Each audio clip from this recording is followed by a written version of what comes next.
회전목마와 도서관. 박은철. 그 도시의 변두리에는 희망대라는 언덕이 있다. 희망대는 공원과 도서관으로 이루어져 있다. 만약 누군가 희망대를 오르게 된다면 그것은 공원을 지나 도서관에 가는 것과 같을 것이다. 공원과 도서관은 숲으로 경계지어져 있다. 만약 누군가 공원과 도서관의 경계를 눈여겨본다면 그는 숲을 볼 수 있으리라. 공원에도 도서관에도 속해 있지 않아 그저 자신의 색을 온전히 가꾸어 사는, 그래서 티끌만한 소리 하나 새어나오지 않아 정적스럽기만 한 흰 소나무 숲을 볼 수 있으리라. 겨울이면 도시에 눈이 내린다. 눈이 내리지 않을 때에는 비가 온다. 눈은 오면 폭설이고 비는 오면 폭우였다. 그러나 비가 오지 않으면 눈도 내리지 않는다. 마치 향기로 세운 나라가 꽃핀 현실에 스며 있듯이 말이다. 도시에 겨울이 오면 변두리에서 어슬렁거리는 가역을 볼 수 있다. 그는 도시를 떠나려 하기도 했다. 겨울이 오고 겨울이 가도 겨울인 기분으로는 더 이상 살 수 없다고도 했다. 산천초목에 눈은 내리고, 야, 나는 동굴박쥐처럼 눈이 맵다. 맵다. 낡은 피아노도 가슴을 열면 현이 있어서 눈에 묻혀도 대체 이 자욱한 소리, 자욱한 이 소리. 차가운 귀가 어느새 연꽃처럼 열렸는가. 가역은 도서관을 향해 걷고 있다. 폭설이 쏟아지고 있는 길에는 아무도 없다. 물 흐르듯, 불꽃 일렁이듯, 탁하면서도 잔잔한 소리가 가역의 귀에서 쉴 새 없이 맴돈다. 무색무취한 이 소리, 답답하다. 천년을 숨지긴 휴화산도, 100만 년 전에 달 표면에 가 박힌 운석도 이처럼 답답할 수 있을까? 몸이 건조한 이 소리, 지겹다. 연구기관처럼 지겹다. 이런 날에 굳이 도서관에 갈 이유가 있었던 것은 아니었다. 하지만 도서관에 가지 말아야 할 이유가 있었던 것도 아니어서 지금 가역은 희망대에 있는 도서관을 향해 걷고 있다. 가역이 지나온 눈길 위로 그의 발자국만 홀로 길게 줄지어 있다. 동양화 속으로 걸어 들어가듯 가역은 공원을 지난다. 사람 없는 공원은 제 얼굴을 가려 소란스럽게 행복했던 날들을 회상하는 듯하다. 오래도록 쓸쓸히 살아온 사람의 채취를 풍기고 있다. 아폴로 우주선의 모형을 지나자 자그마한 단층 건물이 나타난다. 도서관 부속의 유치원이다. 가역은 장명등 불빛에 이끌려드는 혼백처럼 그 유치원의 창에서 스며 나오는 불빛을 향해 걷는다. 처마가 있는 창문 밑은 폭설에도 불구하고 단단하게 말라 있다. 가역은 머리와 어깨에 쌓인 눈을 털어내며 무심한 눈빛으로 창 안을 바라본다. 환한 방 안으로 5살쯤 되어 보이는 남자아이와 여자아이가 보인다. 두 아이는 서로 무슨 말인지 주고받고 있다. 무서워하지 마. 칼은 안 무서워. 이건 그냥 칼이야. 순진한 칼이야. 놀려면 칼이 있어야 돼. 나는 의사고 너는 환자야. 너는 지금 많이 아파. 수술하려면 칼로 배를 찔러야 돼. 가짜로 찌르는 거니까 하나도 안 아파. 괜찮아. 괜찮다니까?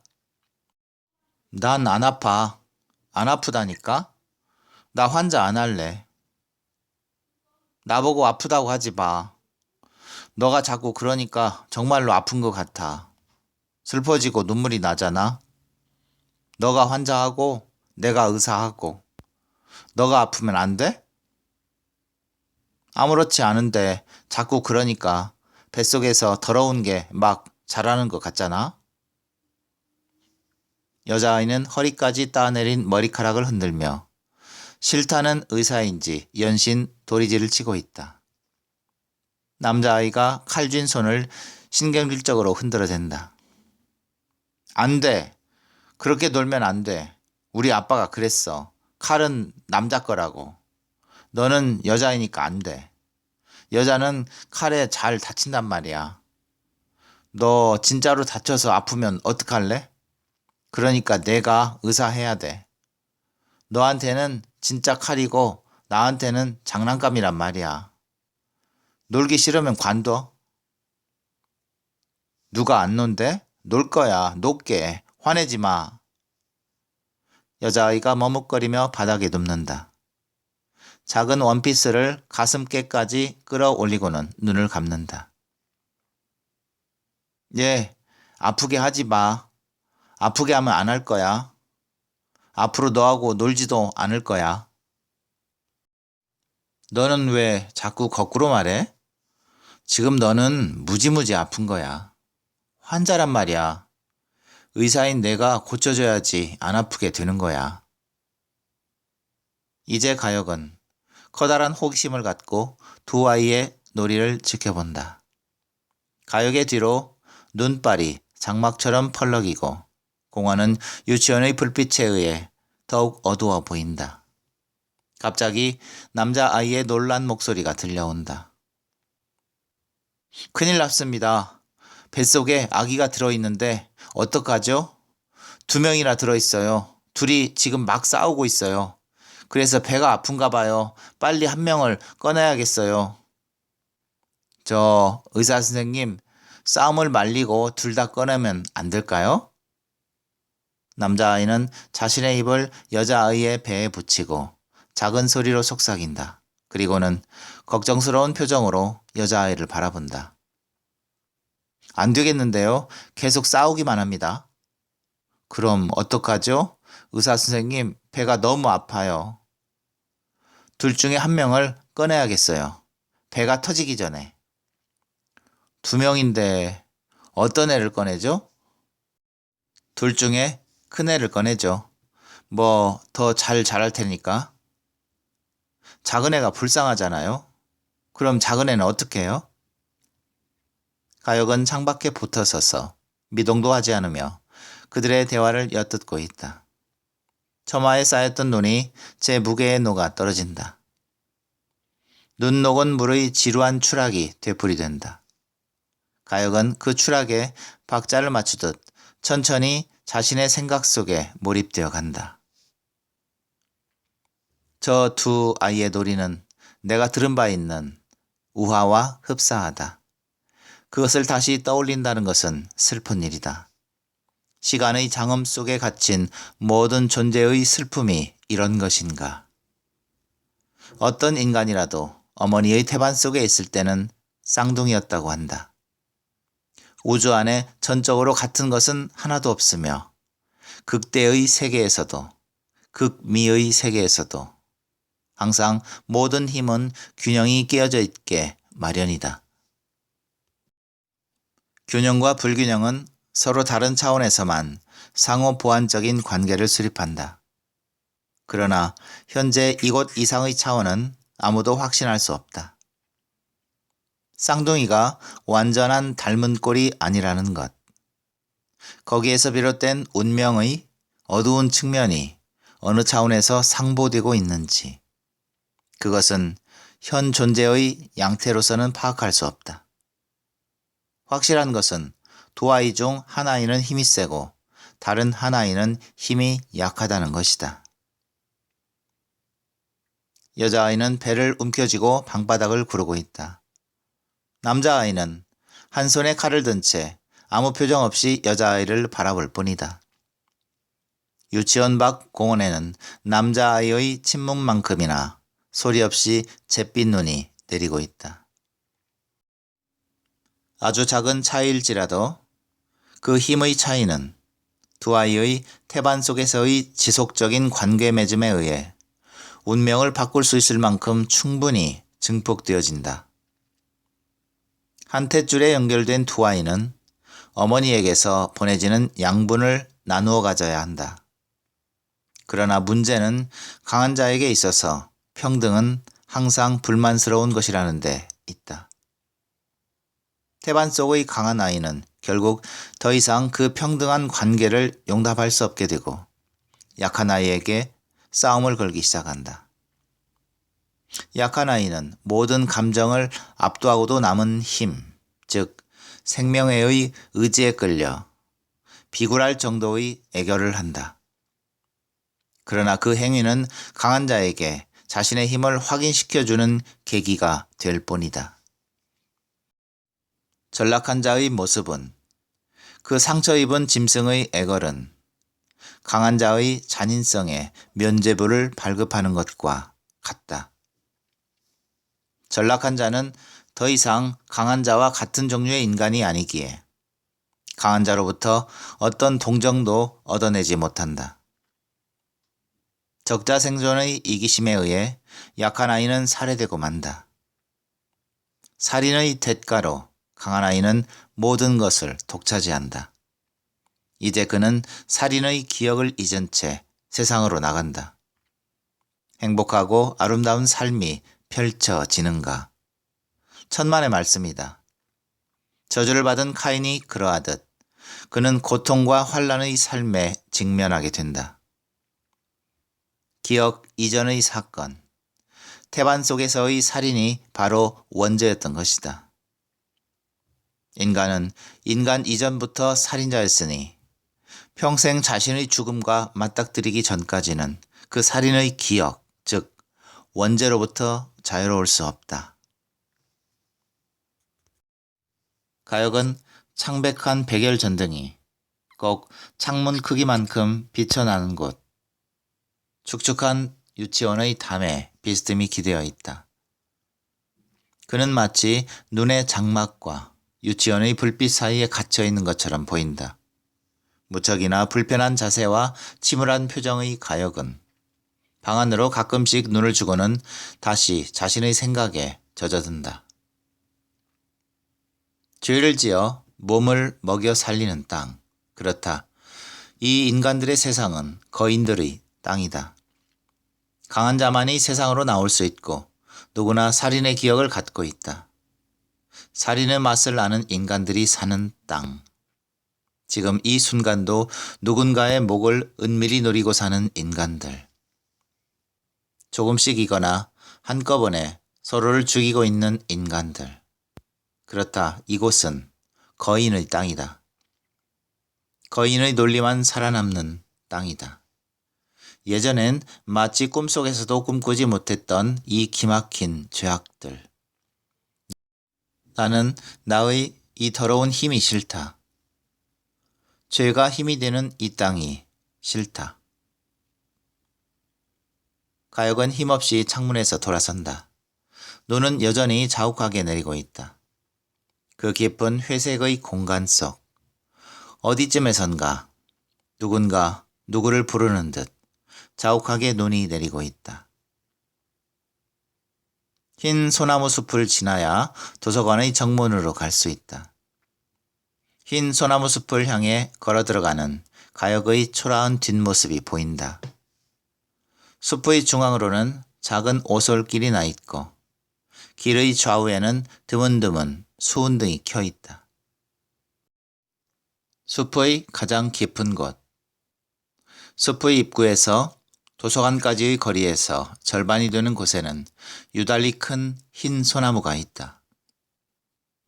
그 소나무 밑에는 긴 의자가 있고 수은등이 그곳을 밝히고 있다. 한 점의 눈도 쌓여있지 않은 긴 의자는 세상의 끝 또는 세상의 시작인 장소처럼 보였다. 밝음과 어둠이 시줄과 낫줄로 얽혀있는 그 장소는 숲속에 있는 또 하나의 경계였다. 눈부시게 하얀 토끼 한 마리가 그 의자 위에 앉아 수은등 불빛을 받아 빛나고 있다. 가역이 긴 의자와 수은등 불빛 아래를 지나고 뽀득뽀득 눈 밟는 소리가 들리고 토끼는 제 희고 긴 털에 머리를 묻고 미동도 하지 않는다. 이윽고 가역은 흰 소나무 숲을 벗어난다. 흰 소나무 숲에서 나온 가역이 익숙한 걸음으로 도서관 건물을 돌아 입구로 향한다. 입구의 면에 있는 수의실에는 굳은 표정의 수의가 앉아있다. 수의는 건물 안으로 들어가려는 가역을 막고 서서 신분증을 요구한다. 가역은 자신에게 신분증이 없음을 기억해낸다. 잠시 난감한 기분이 되어 가역은 서 있다. 간간히 1층 로비를 지나는 핏기 없는 표정과 느린 걸음걸이의 젊은이들이 있다. 1층 로비의 맞은편에 나 있는 유리문은 도서관 뒤편 공터의 황량한 풍경을 비추어주고 있다. 공터에서 한 사내가 땅을 파고 있는 모습이 보인다. 겨울, 눈 내리는 날 삽질을 하고 있는 그 사내의 모습은 지치고 쇠락해 보인다. 늙거나 어린 사람은 도서관에 오지 않는다. 늙은 사람의 신분증은 그 얼굴이 대신하고 어린 사람은 신분증이 없다. 그러기에 도서관에 오는 사람이면 당연히 신분증이 있게 마련이다. 신분증이 없는 사람은 벌써 늙었거나 아직 어린 사람이다. 그런 사람은 도서관에서 배울 것이 없다. 배운다 해도 안 배운 것만 못하게 되기가 십상이다. 그래서 신분증 검사는 반드시 필요하다. 신분증이 없다면 들어갈 수 없다. 행여나 하는 심정으로 가역은 가방 속을 뒤져본다. 폭설을 지나 여기까지 올라와서 그냥 내려갈 수는 없는 노릇이었다. 한 쌍의 남녀가 수의실 앞을 지나 도서관 밖으로 나간다. 그들은 고개를 숙여 급한 발걸음으로 가역을 지나쳐 간다. 가역은 가방을 뒤지고 있던 중이라 미처 그들을 보지 못한다. 하지만 그들이 지나간 후 깊은 바다에서나 맡을 수 있을 것 같은 짙은 비린내에 가역은 흠칫 몸을 떨며 그들의 뒷모습을 바라본다. 왠지 낯익고 서글픈 모습이다. 가역은 다시 수의를 바라본다. 수의는 입을 굳게 다물고 아무 말도 없이 가역을 바라보고 있다. 가역은 난감한 표정으로 서 있다. 그때 지나가던 도서관장이 가역을 향해 말한다. 이봐, 무엇을 하고 있는 거지? 거기 그렇게 서 있어야 될 이유가 있는 건가? 충분한 이유가 없다면 너는 그 장소에 어울리지 않는걸?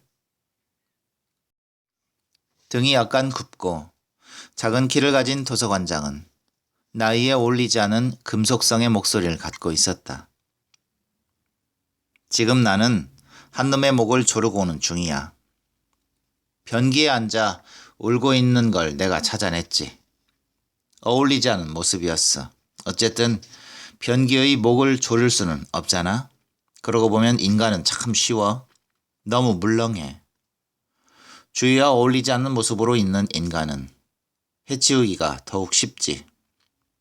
도와줄 사람도 없고 도움을 바라지도 않거든. 자네도 조심하게 항상 어울리도록 노력해야 돼. 설마 자네도 변기에 앉아서 울고 있지는 않겠지? 꼭 울고 싶거든 나에게 얘기하도록 하게. 허허허. 야릇한 웃음을 남기고 도서관장은 가역을 지나 식당을 향해 간다. 그가 뭐라고 중얼거렸지만 속삭이듯 말하였기에 가역의 귀에는 들리지 않는다. 어울리지 않아. 남성용과 여성용으로 책을 분리하겠어. 책들이 무분별하게 뒤섞여 있는 건 참을 수 없는 노릇이거든. 책과 책들이 난잡한 혼음을 한단 말이지. 그래, 그러니 불순한 책이 끊이지 않고 생겨나는 거야. 당장이라도 정리를 해야겠어. 반듯하고 단정하게 말이야. 도서관장이 보이지 않게 되자 가혁은 심호흡을 크게 한 번 하고는 소유에게 입술만 딸썩에 말한다. 신분증이 없지만 들어가겠어요. 결국은 신분증을 가지게 될 테니까요. 성큼성큼 서고를 향해 걸어가는 가혁의 뒷모습을 소희는 무표정하게 바라보기만 한다. 출입문을 열고 가면을 쓴 듯 얼굴이 창백한 청년이 한 명 들어온다. 소희는 그 청년을 무심히 바라보고는 가혁과는 달리 아무 말 없이 통과시킨다.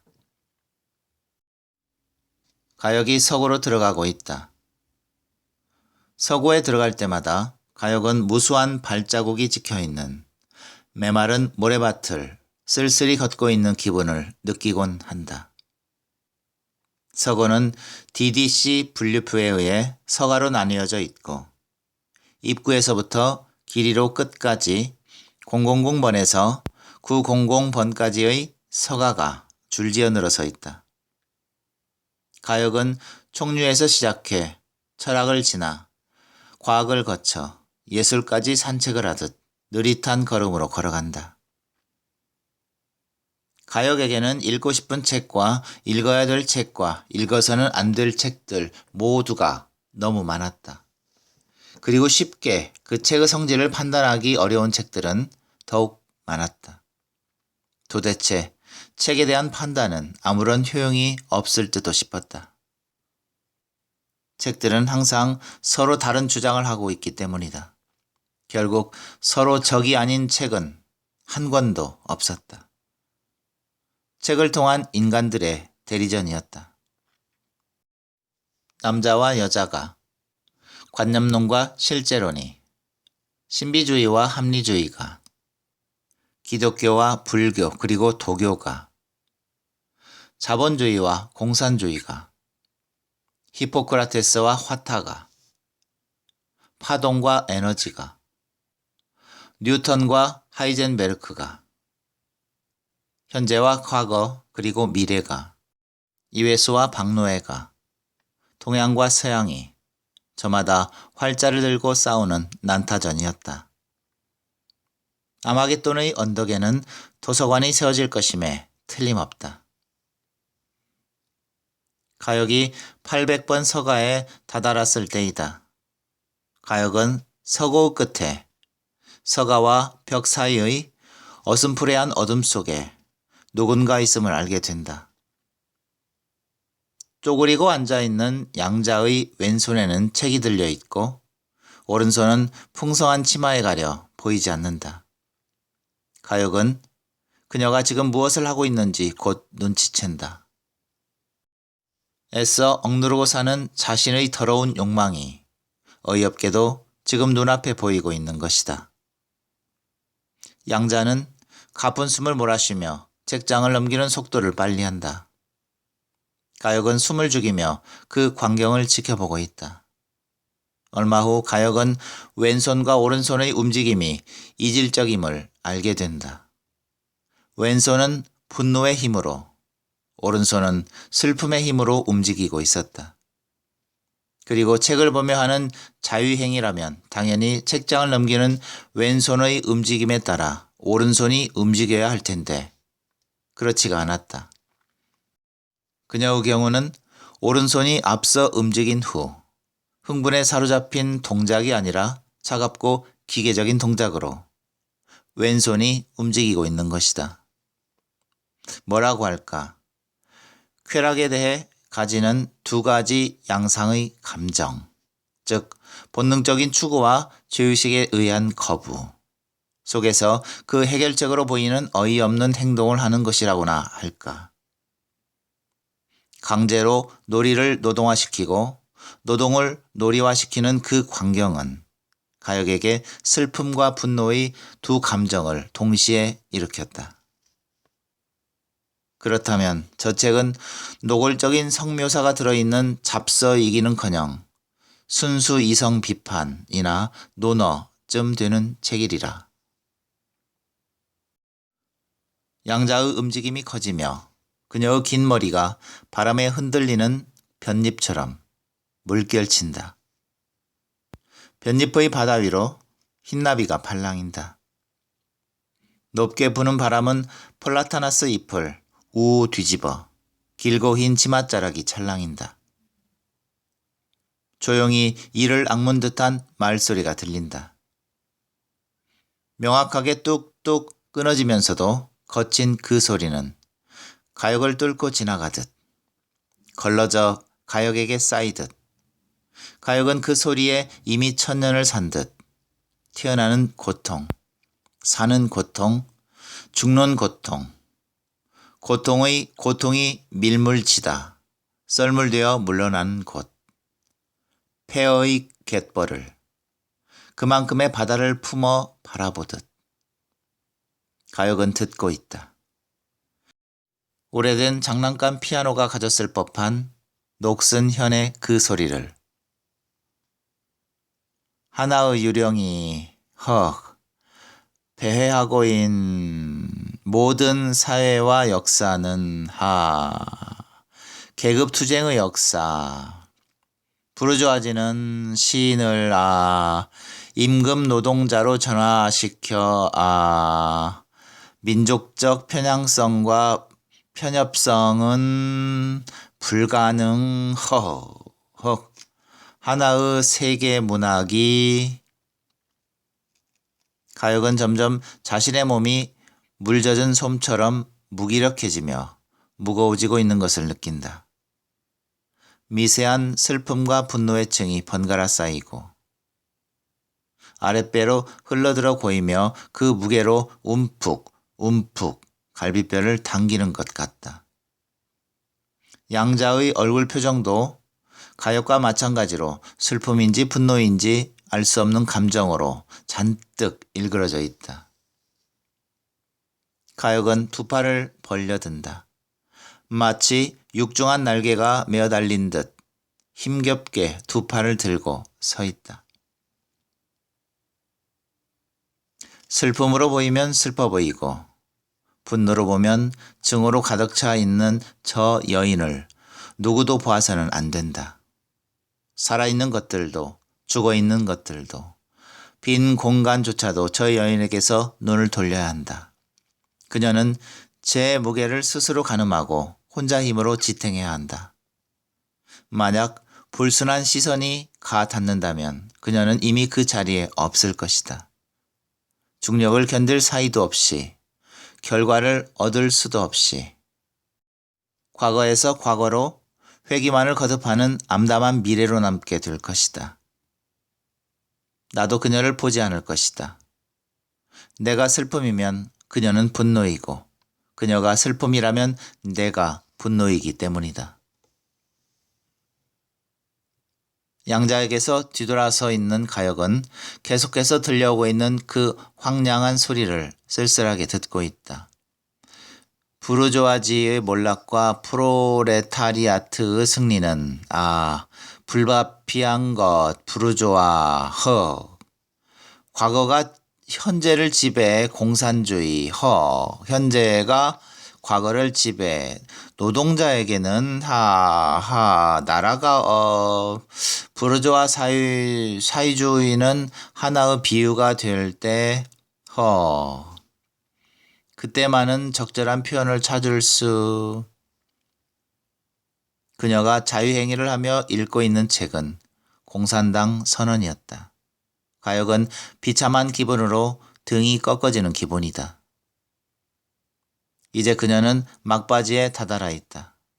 가역도 자신의 슬픔과 분노가 한계를 넘고 있음을 느낀다. 그녀를 으스러지게 껴안아 물어뜯고 싶은 심정이다. 그녀는 체념하고 있다. 그녀에게서 피하려던 소나기에 아예 젖어버리고 마는 사람의 심정. 그 비린내 짙은 체념이 느껴진다. 갑자기 가역이 뒤돌아서며 소리를 지른다. 목에서 터지듯 나오는 소리이다. 전 세계. 동시에 양자의 비명소리가 터져나와 서고에 반향을 남기며 울려 퍼진다.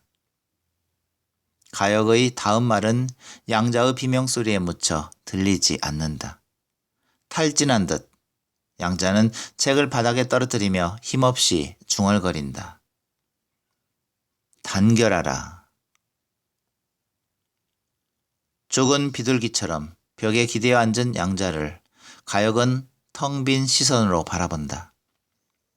짧은 시간이 길게 흘러가고 있다. 바깥으로 난 창으로 먼지가 날리듯 눈이 풀풀 내리고 있는 모습이 보인다.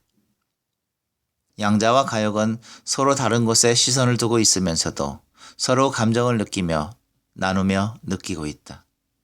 그러나 그 교감은 오래가지 못한다. 언제 들어왔는지 가역의 등 뒤에 어깨가 굽은 반백의 도서관장이 서 있는 것이다. 도서관장은 예의 그 금속성의 목소리로 누구에게랄 것도 없이 말한다. 너희들 혹시 서고에서 선교를 하고 있었던 것은 아니겠지? 도서관장은 비웃듯이 웃으며 말한다.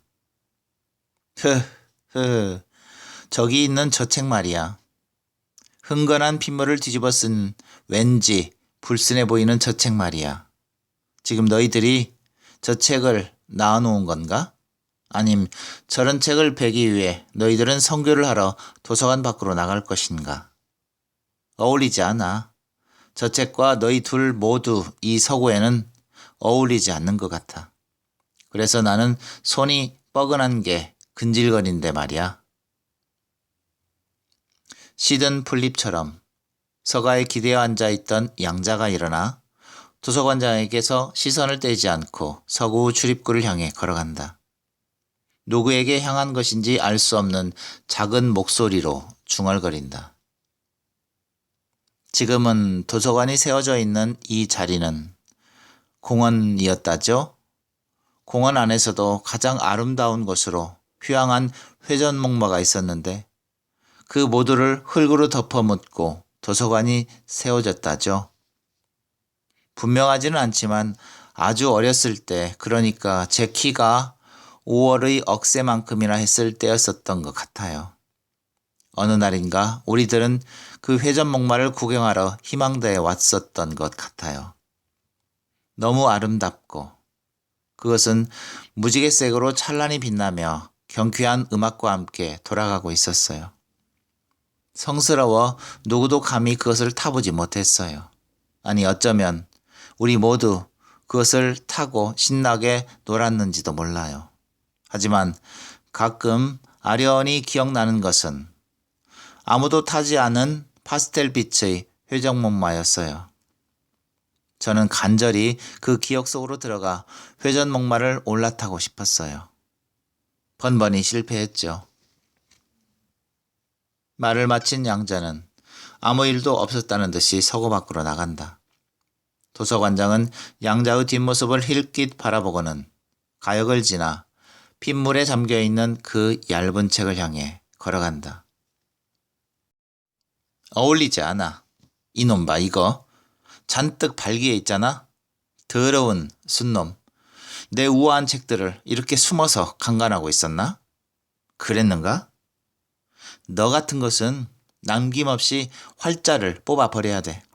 다시는 그런 짓을 못하도록 말이야.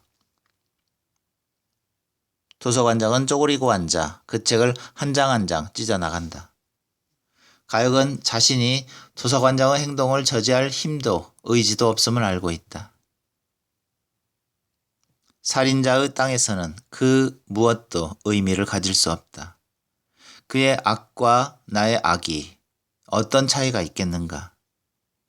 이 거인의 땅에서는 나의 어떤 논리와 행동도 결국은 거인의 논리에 잡아먹히게 될 것이다. 그러니 내가 저를 탓해서 무엇하겠는가? 깨끗하게 서가에 정돈되어 있는 책들을 바라보며 가역은 무거운 발걸음을 질질 끌듯이 하며 서고 밖으로 나간다. 가역의 예상대로 양자는 도서관 뒤편에 있는 공터에 나가 있다. 가역은 주저하며 양자에게 다가간다. 양자는 도서관 건물에 붙어 서서 가시철망이 쳐 있는 담 너머의 공원 풍경을 바라본다. 가역은 양자의 곁으로 다가가 벽에 기대어 선다. 잠시 침묵이 이어지고 가역은 어떻게 말을 꺼낼지 망설이다 담배를 꺼내 입에 분다. 이제 양자는 담 안 제법 넓은 공터에 시선을 주고 있다.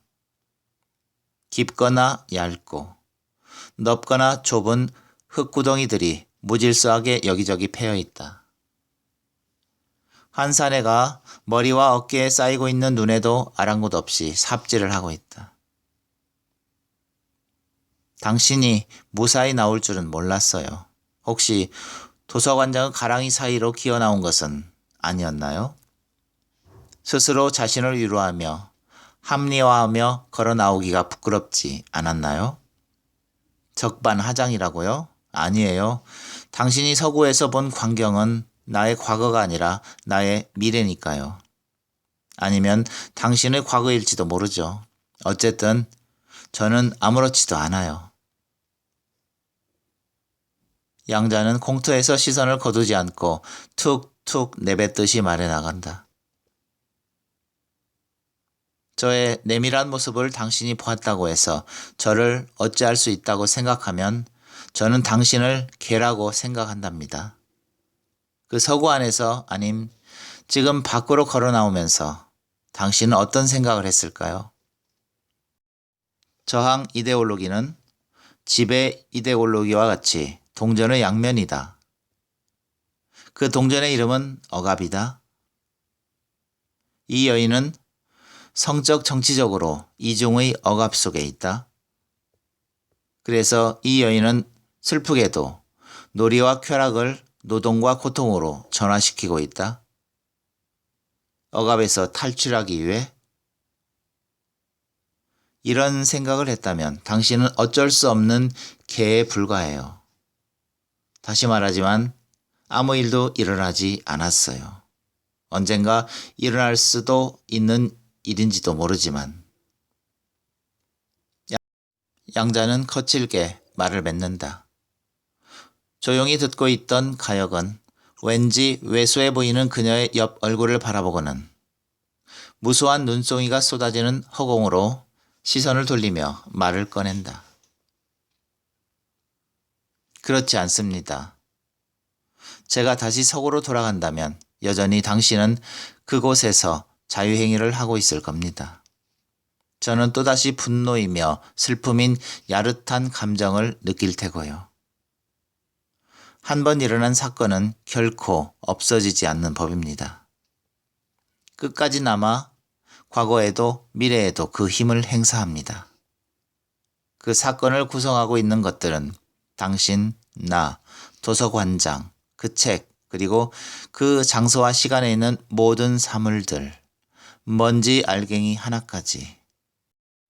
영원히 그 사건의 지평선 안에서 벗어날 수 없고 자유로울 수도 없습니다.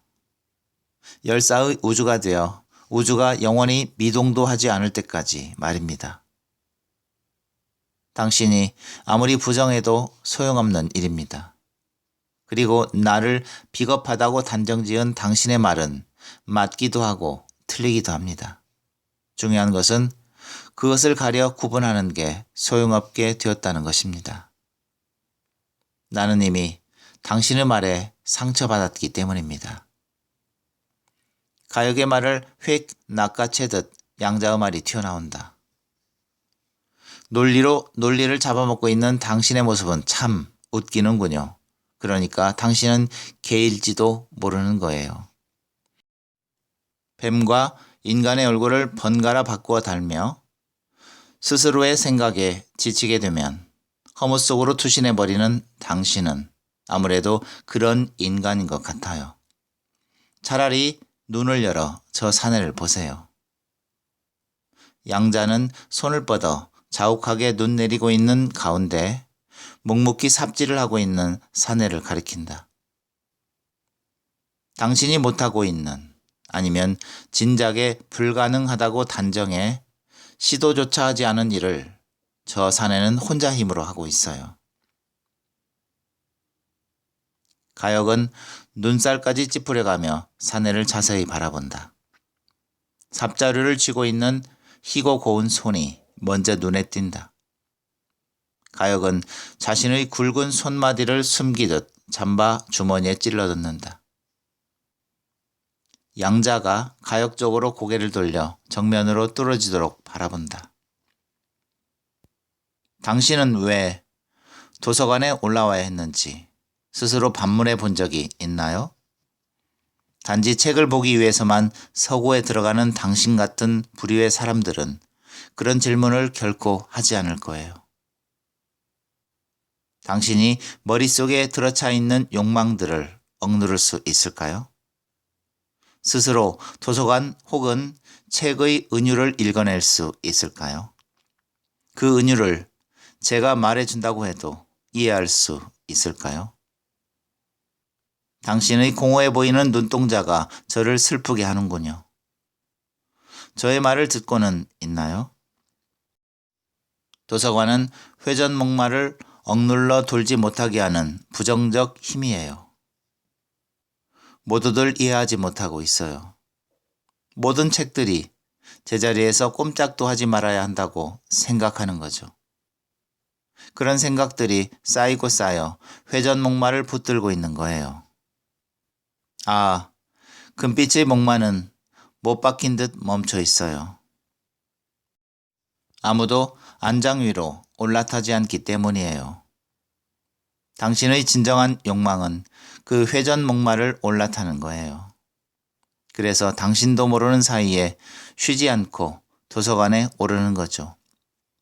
붙박혀 있는 책들을 살아 움직이게 하기 위해. 가역은 순간 펄럭이는 눈보라 사이로 회전목마가 돌고 있는 광경을 본다. 가슴이 허물어지듯 뭉클한 감정이 솟아오른다. 맑고 경쾌한 음악 소리를 따라 은빛의 회전대가 스르르 돌고 회전대 위에는 환한 목마들이 힘차게 뛰놀고 있는 그런 풍경이 언뜻 보인 것 같다. 그러나 이내 가역은 덤덤한 표정으로 돌아가 말한다. 당신도 알다시피 대부분의 사람들은 자신이 제어하지 못하는 관성 속에서 살고 있습니다. 당신이 내게 보여준 풍경이 내 삶이 고수하고 있는 관성에 어떻게든 영향을 미쳤으면 합니다. 진심으로 하는 말입니다. 눈은 그치지 않고 펑펑 내리고 있다. 제 몸으로 세상을 덮는 것이다. 양자도 가역의 말을 듣고 나자 씁쓸한 기분이 되어버린다. 눈은 끊임없이 내려 삽질하고 있는 사내의 무릎까지 쌓이고 있다. 저 구덩이들을 보세요. 어떤 것은 좁게 파들어간 사람의 키를 넘지도 못했어요. 또 어떤 것은 필요 이상으로 넓게 파다가 파던 사람이 지쳐 포기하고 말았어요. 저 많은 구덩이들 중 제대로 된 것은 하나도 없는 셈이에요. 이제 생각 있는 사람들도 도서관 밑에 회전목마가 묻혀 있다는 사실을 불신하고 있어요. 저조차도 말이에요. 하지만 저 가냘픈 체격의 사내, 혼자 묵묵히 땅을 파내려가는 사내를 보세요. 그는 자신의 작업에 조심스러운 확신을 갖고 있어요. 한 삽을 팔 때마다 주위를 살펴보는 모습을 보세요. 그래요. 이상하게도 저희가 일하고 있는 모습을 보고 있으면 심지를 바꾼 촛불처럼 잊혀져 가던 회전목마에 대한 그리움이 다시 일렁이며 살아나요. 말을 마친 양자와 듣기를 마친 가역은 눈보라 속의 사내를 지그시 바라본다. 사내의 삽질은 느리고 단조로웠지만 정확하고 힘이 있다. 상황을 정확하게 파악하고 자기 내부에서 힘을 만들어 대처하는 확신에 찬 자만이 가질 수 있는 모습이다. 흐흐흐. 아직 도서관에 있었나? 꼬리를 감추고 벌써 도망갔을 줄 알았는데. 그런가? 더러운 성교를 기필코 도서관 안에서 할 작정으로 남았는가? 피 묻은 양손을 늘어뜨린 도서관장이 어느덧 양자와 가역의 곁에 다가와 있다. 너희 둘은 어울려. 그래, 상당히 잘 어울려. 그러나 도서관과는 어울리지 않아. 너희는 도서관을 흙이나 터는 발판으로밖에 안 여기거든. 그러니까 너희들은 틀려먹은 거지. 내 양손이 뻐근한 이유를 알겠는가? 굽은 등에도 불구하고 도서관장은 목을 꼿꼿이 세워 양자와 가역을 음흉하게 바라보며 걸어오고 있다. 그의 째지는 듯한 금속성의 목소리가 그치지 않고 말을 이어나간다. 도서관이 세상인데, 그렇지, 그렇고 말고 너희 둘은 세상을 도서관으로 여긴단 말이야. 도서관에서 세상을 배우는 것과 세상을 통해 도서관을 알게 되는 것은 전혀 다른 문제지. 그래서 너희는 매우 불경스럽지. 또한 내 손이 뻣뻣해지고 있는 이유이고. 이제 양자와 가역의 한 발 앞까지 다가선 도서관장은 아직도 피가 떨어지고 있는 두 손을 높이 치켜든다. 불순한 활자, 불경한 가슴, 불안한 머리, 이것들은 모두 어울리지 않아. 어디라도 말이야. 균스러우니까 균스럽기 때문이지. 나는 그것들을 아주 잘 골라내지. 종종 비틀어 분지르기도 하지만 말이야. 양자와 가역은 그 장소와 시간에 없는 사람의 눈빛을 하고 스스로를 위안하는 듯하다. 그들은 꼼짝도 하지 못하고 도서관장을 바라보고만 있다. 도서관장이 가역의 목을 움켜쥔다. 살인자가 살인자의 손에 의해 죽는구나. 살인자가 살해당한다는 것은 당연한 일이 아니겠는가? 자기 이외의 것을 죽임으로써 살아가는 인간들. 살인과 살생으로 점철된 이 잔인한 종과 개체의 역사. 너는 너의 삶을 위해서 나의 목을 조르고 있는 건가? 아무래도 좋다. 두 손을 늘어뜨린 채 가역은 아무런 저항도 하지 않는다. 의식을 잃어가는 중에도 높은 현의 울림 같은 양자의 비명소리가 들려온다. 그녀는 죽여버리겠다고, 살려달라고 외치고 있다.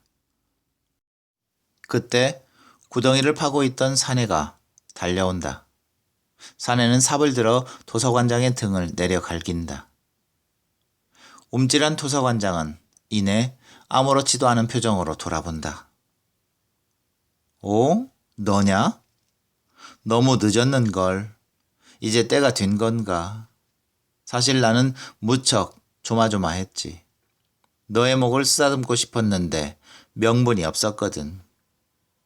그래, 회전목마는 보았는가? 나중에라도 찾거든 얘기하게. 회전목마가 있는 도서관이라. 그것도 괜찮지. 길들일 수 없는 것은 없는 법이거든. 쯧쯧, 너무 말랐어. 자네의 목은 비틀어 보았자 별 기분이 안 나겠는데? 말을 마친 도서관장은 무서운 기세로 사내에게 덮쳐간다. 사내도 지지 않고 맞받아친다. 양자가 다급히 가역의 손을 잡아 끈다. 오늘은 이만 가요. 빨리요. 당신이 여기 남아 있어도 당신은 증명해 보일 용기가 없는 사람이에요. 남거나 떠나는 것 모두 비겁이지만 지금은 떠나야 해요. 양자는 머뭇거리는 가역의 손을 잡아 끌고 출입구 쪽으로 급히 걸어간다. 다행히 수인은 그들을 막지 않는다. 둘은 고개를 숙이고 불안한 몸짓으로 재빨리 도서관 밖으로 나간다. 가는 것인가, 너희들? 사내의 목을 두 손으로 잡고 비틀던 도서관장이 고개를 돌려 말하고 있다. 아마도 다시 돌아오겠지? 돌아올 수밖에 없을걸? 이곳은 유일한 길이니까 말이야. 선교를 하고 자식을 낳아 번성해진 후 나만큼 강해졌을 때 꼭 돌아오라고. 이놈은 실망스러울 정도야.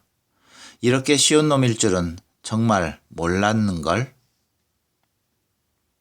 사내의 머리를 비틀어 떼낸 도서관장은 그 머리를 담 너머 공원으로 내던진다. 공원에 떨어진 머리는 눈 위로 긴 핏줄기를 남기며 굴러간다. 이윽고 구르기를 멈추자 눈동자는 하늘을 보고 있다. 차가운 눈이 눈동자 위로 떨어져 녹는다. 넘쳐난 물이 사내의 두 뺨을 타고 흘러내린다. 사내의 표정은 고요히 내리는 눈처럼 평화롭다. 자욱이 눈은 내려 사내를 품어 안듯이 덮고 있다. 흰 소나무 숲에 눈이 내려 어디까지가 눈이고 숲인지 알 수 없는 풍경이 펼쳐 있다. 양자와 가역은 그 풍경을 향해 걸어 들어간다.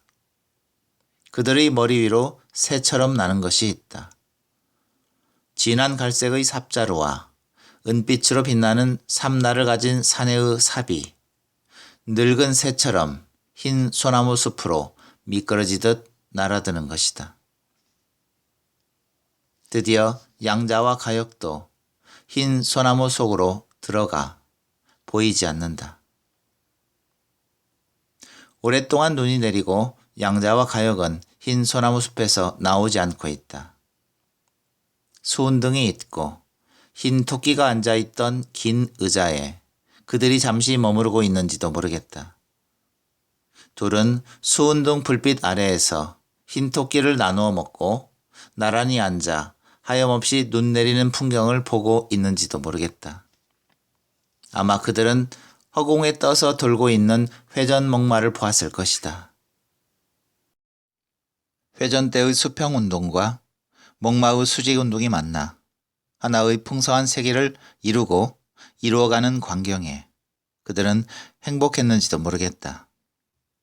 어쩌면 그들은 은빛의 삼날을 가진 삽이 흰 소나무숲 깊은 곳에서 둥지를 틀고 있는 소리를 들었을지도 모르겠다. 그래서 또한 행복했을 것이다. 유치원에서 새어나오는 불빛이 어두워져가는 바깥을 쓸쓸히 비추고 있다. 흰 소나무 숲에서 나온 가역과 양자가 처마 밑에 서서 방 안의 두 아이가 노는 모습을 지켜보고 있다. 저 의사 선생님, 싸움이 끝났나 봐요. 이제 배가 안 아파요. 애가 나오려고 그러는 겁니다. 잠깐 가만히 있으세요. 그런데 의사 선생님, 큰애가 나올까요? 작은애가 나올까요? 여자아이가 걱정스러운 눈빛으로 남자아이에게 물었다. 뭐 나와봐야 알겠죠? 자, 잠깐. 애가 나왔어요. 가만히 있으세요. 남자아이는 낡은 장난감 피아노를 두 손으로 받쳐들고 여자아이에게 보여준다. 어때요? 예쁘죠? 의사 선생님, 작은 애가 나왔네요. 큰애는 바깥에 나오기 싫었나 봐요. 뱃속이 더 좋은가 보죠? 갑자기 가역은 무엇인가 머리를 얻어맞은 듯 크게 놀란다. 양자가 걱정이 어린 어조로 묻는다. 왜 그러세요? 뭐가 잘못됐나요? 이런, 제 생각이 틀렸는지도 모르겠어요. 저는 이렇게 생각했어요. 뱃속의 두 아이, 한 탯줄의 의지에 서로 꼬리를 문 형상으로 태반에 자리한 두 아이 중 저 강한 아이가 약한 아이를 살해하고 그가 세상에 나오는 줄로만 알았어요. 끔찍한 세계 인식을 강요하는 무서운 비유군요. 당신과 나, 우리 모두가 태어나기 이전에 이미 살인자라는 말인가요? 양자는 갑자기 추위를 타는 듯 몸을 떨고 있다. 무서워요. 지상에서의 모든 살인이 정당화되고 마는 것 같아요. 막연히 가졌던 죄의식이나 두려움들이 그 태반에서의 살인 때문이라는 건가요? 낮게 떨리는 목소리로 가혁이 말한다. 아닙니다. 제가 잘못 생각하고 있었어요. 저 아이들의 놀이가 제게 다르게 생각할 수도 있다는 것을 알려줬어요. 저는 완전히 역전시켜 사고했던 것 같아요. 그래요. 아이들이 맞았어요. 포근하고 안락한 태반 속에서 강한 아이가 세상으로 나올 이유가 없었던 거예요. 서로 나가지 않겠다고 싸움을 한 것이고 결국 강한 아이가 약한 아이를 죽여 세상에 내보낸 것입니다. 우리는 잔혹하고 강한 거인들이 아니었어요. 이미 한 번 죽었던 난쟁이들이었던 것입니다. 세상의 그 추악한 죄들은 죽은 자가 풍기는 썩은 냄새들이었던 것입니다. 이미 죽었고 또 죽어가고 있는 우리들에 의해 산자, 즉 강한 자의 세계는 안락하게 지속되는 것이었어요. 우리의 두려움과 절망에 대해 알 것 같아요. 연꽃의 가운데 보석이 박혀 있듯이 모든 근원에는 우리를 살해한 자가 소름 끼치는 손톱과 날카로운 이빨을 가진 그가 머무르고 있어요. 우리 욕망의 어두운 그림자에는 그를 살해하고 그 자리를 차지하고 싶은 욕구가 있는 거예요. 도서관을 오르는 거나 회전 목마를 꿈꾸는 거나 마찬가지였던 거예요. 우리의 알 수 없었던 격정들은 모두 그에게로 흐르고 있었던 겁니다. 그랬나요? 그랬었던 건가요? 양자는 그늘진 눈으로 방 안을 바라본다. 두 아이는 낡은 장난감 피아노를 마음대로 두들기며 놀고 있다. 그 광경을 지켜보던 가혁이 말을 꺼낸다. 죽은 자가 죽은 세계로 나와 있군요. 저 울음소리가 들립니까? 저렇게 눈물도 없는 울음을 떠뜨리는 것은 증오 때문입니다. 이제 그는 죽는 날까지 증오와 분노로 살아갈 겁니다. 결코 없어지지도 않으며 무엇 때문인지도 모르는 분노와 증오로 말이죠. 말을 마친 가혁은 유치원을 뒤로하고 흰 소나무 숲을 향해 걷기 시작한다. 그를 잠시 물끄러미 바라보고 있던 양자도 곧 그를 따라 흰 소나무로 향한다. 유치원에서 새어나온 불빛이 그들이 떠난 자리를 쓸쓸히 비추고 있다. 남자아이가 낡은 장난감 피아노를 손에 들고 여자아이에게 말한다. 재미없다. 이건 너무 시끄럽잖아. 이거 버려버리자. 버려도 돼. 이상한 소리가 나. 망가졌나 봐. 남자아이가 창문을 연다. 흰 소나무 숲을 지나 도서관으로 가는 눈길 위로 두 쌍의 발자국이 길게 이어져 있는 것이 보인다. 남자아이는 미련 없이 그 발자국 위로 낡은 장난감 피아노를 내던진다. 오랜 시간이 흐르고 공원도 흰 소나무 숲도 도서관도 완만한 어둠에 묻혀 보이지 않는다. 여전히 흰 소나무 숲, 공원, 도서관 어디에든 눈은 내리고 있다. 땅 위의 모든 발자국이 자욱한 눈에 덮여 사라지고 있다. 모든 것이 눈발에 가려 사라지는가 싶자 버려져 있던 낡은 장난감 피아노의 현이 끊어져 나갔다. 한평생의 녹이 순식간에 은빛의 소리로 바뀌어 날카롭게 눈발을 찢어 갈랐다. 흰 소나무 숲의 모든 가지가 혼신의 힘으로 몸을 떨었다. 나뭇가지에 단단하게 뭉쳐있던 눈이 분분히 바닥으로 떨어져 내렸다.